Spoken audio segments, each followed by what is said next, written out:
Alors bonjour à tous et bienvenue sur videobourse.fr. En fin de semaine dernière, on m'avait demandé une analyse sur la paire euro face au dollar australien. J'avais pas eu le temps de la faire lors de l'émission, j'avais dit que je la ferais ce week-end, j'ai pas eu le temps ce week-end, donc je me permets de la faire maintenant. Et donc on va voir si ça marche bien. Et donc on a donc l'euro face au dollar australien qui est ici en journal. Je vais analyser sur plusieurs horizons de temps. J'ai essayé de regarder un peu fondamentalement ce que ça donnait. Alors 2 petites secondes. En m'intéressant notamment au taux d'intérêt, pardon, et à la politique monétaire menée par la Banque centrale australienne, qui est quand même assez particulière, hein, puisqu'on a un taux qui est actuellement à 4,25, qui a un peu été revu à la baisse, mais qui est vraiment excessivement haut. Bref, on va voir tout ça en détail. Donc, déjà techniquement, à long terme, on voit que depuis la crise de 2008, on avait un euro qui valait 2 dollars australiens 11, et aujourd'hui on a un euro qui vaut 1 dollar australien 21. Ce qui veut dire que le dollar australien s'est évalué de près du double. Ce qui veut dire que quelqu'un qui vit en Australie, qui gagnait, je sais pas moi, par exemple l'équivalent de 2000 euros en 2008, gagne aujourd'hui 4000 euros. Donc c'est quand même quelque chose d'important à comprendre. Et je pense que dans le contexte actuel, on a eu des tensions, on a eu des crises, etc. Mais c'est quand même des variations excessives. Donc c'est voulu par le gouvernement australien, puisque la Banque centrale australienne a maintenu des taux hauts tout au long de la crise en fait. Donc l'Australie a assez peu souffert de la crise visiblement, puisque quand on maintient des taux hauts, ça veut dire qu'on prête l'argent à des forts taux aux banques, et donc on n'a pas spécialement envie de relancer l'économie. Ça veut dire aussi derrière, si on a des problèmes pour relancer l'économie, on aura des gros leviers. Donc a priori c'est plutôt un bon signe pour l'économie australienne. Je pense que cela est aussi lié directement à ses rapports avec la Chine. Et puis il y a une volonté a priori d'évaluer sa devise. Si certains ont plus d'informations à ce sujet, n'hésitez pas à l'indiquer en commentaire de cette vidéo YouTube, sur le forum, etc. Parce que c'est intéressant et que je suis pas du tout un spécialiste, encore une fois, du fondamental par rapport à l'économie australienne. Alors ce que l'on voit par rapport au taux d'intérêt, que j'ai trouvé ici sur le site Gecodia, je connaissais pas, il est très bien, je vous conseille, gecodia.fr. On voit l'évolution donc des taux australiens depuis 98. Donc on voit qu'en 98 on était à 6%.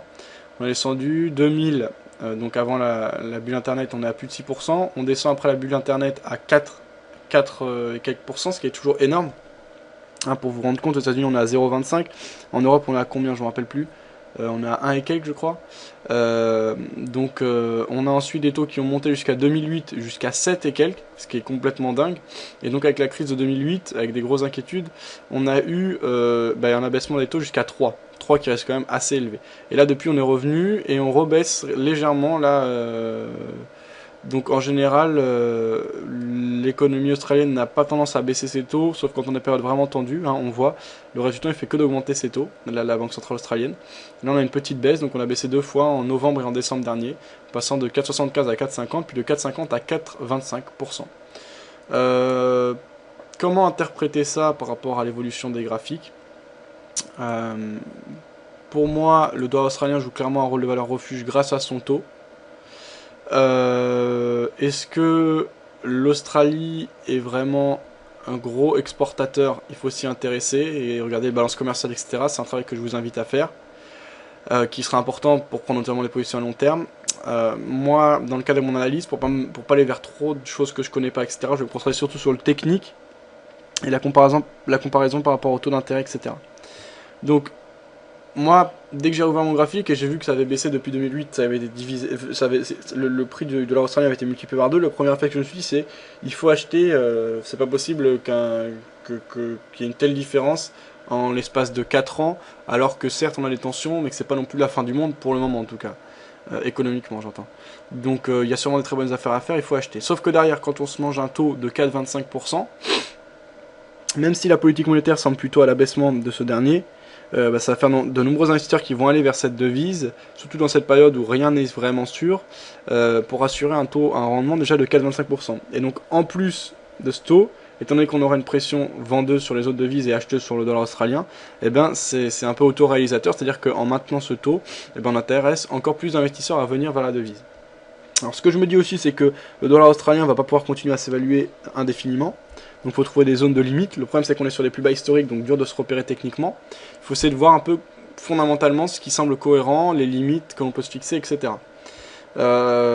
là encore, c'est un travail que je vous invite à faire. Maintenant, moi, on va dire par intuition et par connaissance rapide, vraiment en faisant une étude très rapide, je me dis on va pas continuer à baisser indéfiniment. On est déjà à des niveaux très bas, on approche de la parité par rapport à l'euro. Certes, l'euro va mal et a beaucoup chuté, notamment face au dollar, etc.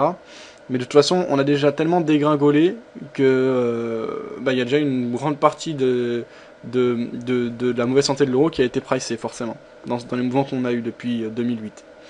Donc je constate aussi que par rapport au dollar qu'on a ici, le dollar australien s'est calmé depuis un bon moment maintenant, ce qui n'est pas tout le cas face à l'euro, puisque en gros depuis mai 2011 on ne marque plus de plus haut et on stagne, ce qui n'est pas le cas face à l'euro. Hein. Alors dans ce contexte, moi pour ma part j'avoue que j'aurais du mal à prendre des positions à la vente actuellement. Sur phase de rebond, ça ne me dérangera pas de prendre des positions à la vente, mais actuellement, vraiment, je ne pense pas prendre de position à la vente, même si la pression vendeuse reste très forte et qu'on n'a aucun signe de faiblesse, puisqu'on marque encore des nouveaux plus bas. Si on zoome ici, on va s'en rendre compte. Voilà, on casse encore des plus bas précédents, donc on se dirige vers la parité de plus en plus. Reste à voir ce que ça va donner du côté de l'Europe avec la Grèce, etc. On peut avoir des rebonds intéressants. Ce qui me gêne par rapport à l'euro face au dollar australien, c'est qu'à long terme, c'est difficile à trader vu qu'on a un swap clairement négatif contre nous.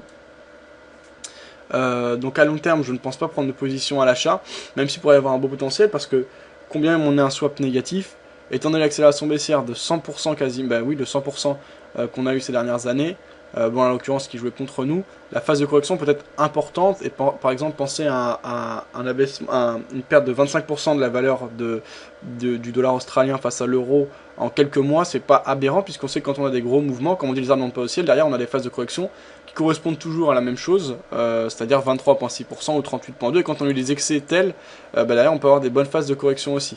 Maintenant moi je jouerai pas sur plusieurs mois, je jouerai peut-être plutôt sur quelques jours, l'euro face au dollar australien, oui, sur des rebonds, donc pour pas que le swap négatif pèse vraiment sur moi, puisque quand on prend des positions de quelques jours c'est pas très grave, et je pense qu'on peut avoir des phases de retracement assez importantes, hein, parce que voilà, comme je dis, les arbres ne montent pas au ciel, il y a un moment où ça peut se retourner et on peut repartir vers des taux plus forts et assez rapidement, je pense. Je peux me tromper, hein, mais moi c'est comme ça que je le sens. Et puis il faut bien que j'ai un avis, c'est une analyse, donc je suis là pour donner mon avis, pas du conseil bien sûr, mais simplement un avis. Donc concrètement, comment le jouer? Comme je dis, je prends pas de position à la vente. Ceux qui ont joué la cassure de l'espèce de drapeau, non, de support qu'on avait ici, donc aux alentours des, alors 2 petites secondes, aux alentours des 1.2918. Ça c'était un point d'entrée cohérent si on voulait jouer sur la baisse. Depuis ça, pour moi, j'ai pas eu de point d'entrée intéressant, et comme j'ai dit, j'en aurais pas tant qu'on n'a pas marqué de phase de correction actuellement. Puisqu'on est sur le niveau historique, j'ai du mal à me repérer, que pour moi on est déjà assez bas. Pour des positions à l'achat, comme je dis, je ne jouerai pas à long terme. Sur quelques jours, qu'est-ce qui pourrait me faire rentrer? Ce serait des signaux, des amorces de retournement, comme ce que l'on avait eu ici par exemple. Donc si je regarde sur mon graphe, c'était le 2 août 2011. Vous voyez, on a une grosse englobante haussière, derrière on a une grosse accélération.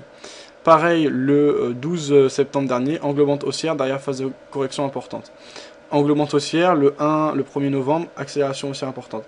Récemment, on a eu des signaux, et pourtant on est reparti à la baisse. Ça peut pas être toujours une stratégie gagnante, mais moi, si je devais analyser et donner la stratégie que je jouerais, ce serait vraiment celle-là. Attendre des signaux forts de retournement, soit des amorces sur plusieurs jours, soit un retournement très franc avec une englobante. Prendre position, garder la position 3, 4, 5 jours et couper.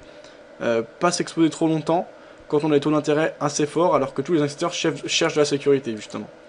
Donc, au point de vue technique, les seuils importants en journalier ici serait la cassure de cette zone de résistance oblique baissière, tracé en marron sur mon graphe, et également la cassure à la hausse de l'ancien support horizontal des 1.2907. Si on casse cet ancien support, qui est censé jouer un rôle de résistance après être franchi, je pense qu'on pourrait amorcer une phase de correction intéressante, d'autant que ça correspondrait à la résistance oblique baissière. Donc quand on a deux points de résistance qui se rejoignent, ça renforce leur crédibilité et leur importance, puisqu'on a beaucoup d'investisseurs qui les regardent. Voilà pour l'instant. Les objectifs, j'en aurai pas vraiment, puisque pour l'instant on n'a pas de plus bas, mais il s'agira de tracer les Fibonacci, en prenant les plus hauts et plus bas du mouvement baissier pour aller chercher des objectifs cohérents. Autrement, là, jouer comme moi, c'est-à-dire garder la position sur quelques jours tant que le mouvement est très fort, et dès que le mouvement s'affaiblit, tac, sortir. Donc sur les derniers mois, on aurait pu jouer de nombreuses fois. Là par exemple on va prendre depuis voilà, le 30 décembre 2010, tac on prend la position, hop on garde jusqu'au 4 janvier, on a une bougie baissière, tac on coupe. On prend un petit bénéfice. Là on peut le rejouer tout de suite derrière avec retest du support. Le 11 janvier on garde la position, tac bougie baissière le 17 janvier on coupe. Et ça permet à chaque fois de prendre des bénéfices très significatifs. Donc c'est vraiment cette approche que je jouerai. Si on passe sur le H1, finalement on n'a pas de gros changements, tendance de fond clairement baissière. On peut peut-être plus voir comment se passe le mouvement. C'est-à-dire on a des phases d'hésitation, mais c'est toujours sur un biais baissier. Hein. À long terme, on a des phases d'hésitation, alors qu'on a des phases très franches aussi. Justement, c'est les phases très franches qui font les plus gros des mouvements. On le voit ici, tac, tac, tac. Voilà, c'est en général des mouvements de quelques heures qui font l'essentiel du mouvement. Le résultat, on hésite, mais toujours une hésitation orientée à la baisse. On le voit encore ces derniers temps. Vous le voyez, avec de l'hésitation et donc des phases de correction, des ombres, etc. Mais c'est quand même toujours sur un biais baissier. Et puis d'un seul coup, tac, décrochage. Autrement, pour moi, ça change pas grand-chose à ce que je disais. Si ce n'est que dans le cadre de mon optique, c'est peut-être plus intéressant de regarder les cours sur du H1 pour amorcer un rebond que sur du journalier où on peut rentrer tard. Alors qu'il y a peut-être des choses plus intéressantes à faire, mais il ne faut pas se précipiter. En H1, là on semble avoir trouvé des plus bas, mais pour combien de temps? On est toujours sur un biais clairement baissier, il n'y a rien qui est remis en question, on est sur une dynamique de fond baissière, on a cassé un support oblique, donc un espèce de drapeau qui s'était mis en place avec le support oblique haussier tracé en vert. On marque des plus bas et on s'engouffre dans un canal encore plus agressif que le canal de fond tracé en bleu. Pour le moment, aucun signal de représentement du marché par les acheteurs. Ceci dit, si on a une grosse englobante ou un gros retour, je prends position pour jouer le scénario. Alors, ce que j'ai pas précisé par rapport au scénario dont je parlais, c'est les stop loss. Les stop loss, je conseille de les placer de manière assez serrée, soit en dessous des précédents plus bas, mais vu qu'on en marque tout le temps, finalement ils sont pas très loin les plus bas, donc c'est un stop loss assez cohérent. Soit, si c'est trop loin, les placer sur selon un plan de trading et de money management, qui correspond à ses attentes et à ce qu'on est prêt à risquer. Donc là, par exemple, dans le cas des positions décrites tout à l'heure, on plaçait sous les plus bas des 1.2916. 1.918 pardon, donc on avait de la place pour les placer et ça n'impliquait pas un gros risque puisqu'on rentrait à chaque fois. Voilà, par exemple ici c'était une entrée qui se faisait à 1.3059, donc un stop loss de quand même 100 et quelques pips, mais bon l'objectif était quand même intéressant. À chaque fois on vise des objectifs bien plus grands que les stop loss.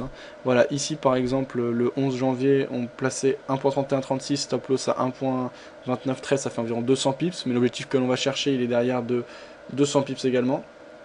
Donc voilà, on a du potentiel.